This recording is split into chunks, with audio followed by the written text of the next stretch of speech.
Nous voudrions donc que ceux qui veulent créer le désordre dans la ville sachent qu'ils en porteront l'entière responsabilité. Parce que nous avons tout fait. On ne peut pas faire mieux que ce que nous avons fait. De nous déplacer nous-mêmes pour aller vers les responsables administratifs et en charge du maintien de l'ordre dans la ville de Douala, de leur donner la date d'arrivée effective qu'elles ignoraient, ces autorités. Nous leur avons communiqué une information qu'elles n'avaient pas. Maurice Kamto, depuis sa résidence où il est bloqué à Douala, envoie un message à ses militants et aux autorités camerounaises. Regardez cette vidéo jusqu'à la fin. Mes chers compatriotes, je vous envoie mes saluts fraternels, républicains et patriotiques. Je suis arrivé à Douala hier dans la nuit. Je dois vous dire d'emblée que, en accord avec nos camarades sur place, nous avions informé les autorités en charge du maintien de l'ordre de la ville de Douala de la date effective de notre arrivée et des étapes de notre séjour à Douala ce dimanche, suivi par notre départ vers Yaoundé. Il n'y a donc aucun effet de surprise pour les autorités en charge du maintien de l'ordre de la ville de Douala.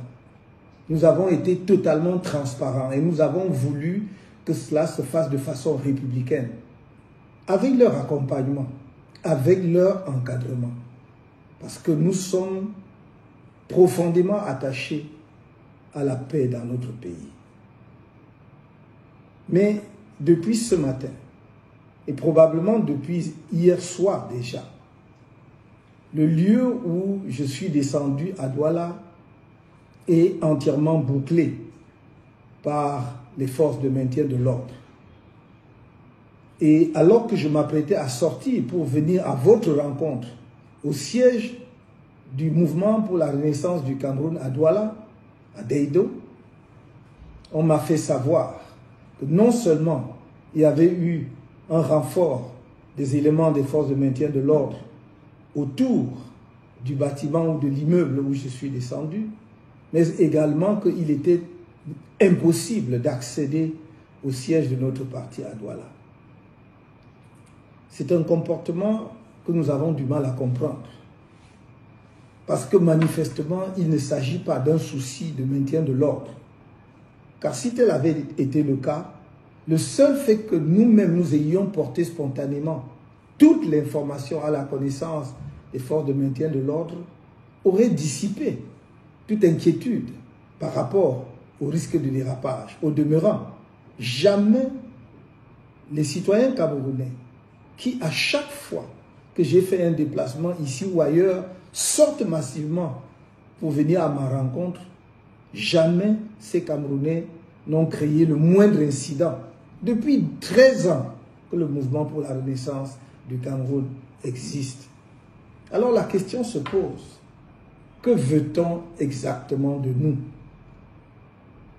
Il y a environ 2 ou 3 ans, on m'a expulsé de la ville de Douala comme un citoyen du monde sans attache avec le Cameroun dans mon propre pays. Et voilà que cette opération se renouvelle aujourd'hui. Je dois dire que on nous a rapporté une information suivant laquelle la plus haute autorité de la région du littoral aurait demandé que nous quittions la ville sans vous rencontrer. Et nous avons dit à ces personnes de bien vouloir demander à monsieur le gouverneur de nous faire tenir son arrêté interdisant notre présence dans la ville de Douala, l'interdiction pour nous d'aller et venir au Cameroun. La réponse serait que nous n'avons pas déclaré la réunion publique ou la manifestation publique, je ne sais pas comment il l'a appelé, par conséquent, il ne pouvait rien interdire. Mais nous n'avions pas à déclarer quoi que ce soit parce qu'il n'y avait rien à déclarer. Est-ce qu'un Camerounais de surcroît, dirigeant d'un parti politique, pour se déplacer, pour aller tenir une réunion au siège de son parti, pour aller à la rencontre de ses camarades, pour une réunion qui se voulait du reste brève, doit faire une déclaration? Jamais par le passé un tel argument ne nous a été opposé, et du reste, il aurait été manifestement contraire aux lois de la République. Nous voulons donc dire aux autorités de la région, de la ville, qu'il est inutile de créer la tension entre les Camerounais. Les Camerounais demandent simplement à rencontrer leurs dirigeants. Un des dirigeants politiques du pays, disons des partis politiques du pays, mais personne ne peut interdire aux Camerounais d'exprimer leur affection vis-à-vis de tel ou tel leader. Nous voudrions donc que ceux qui veulent créer le désordre dans la ville sachent qu'ils emporteront l'entière responsabilité, parce que nous avons tout fait.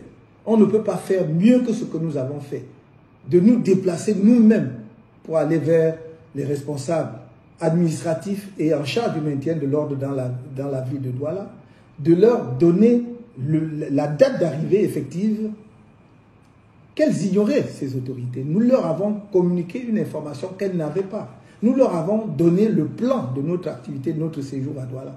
Donc pour le reste, si elles veulent créer des tensions inutiles, ce sera leur responsabilité. Quant à nous, je dis à mes compatriotes de rester sereins, de ne pas avoir peur. Nous avons toujours prôné le changement dans la paix et par les urnes.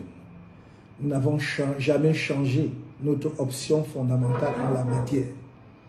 Mais quand on provoque tout le temps un peuple, il ne faut pas être surpris que le peuple puisse s'énerver à un moment donné. En ce qui nous concerne, nous disons au peuple camerounais, soyez fiers et dignes de votre pays. Soyez fiers et dignes d'être des citoyens camerounais. Restez confiants. Je vous ai dit, le changement dans la paix et par les urnes aura lieu en 2025 au Cameroun, grâce à vous et par vous. Force à vous tous.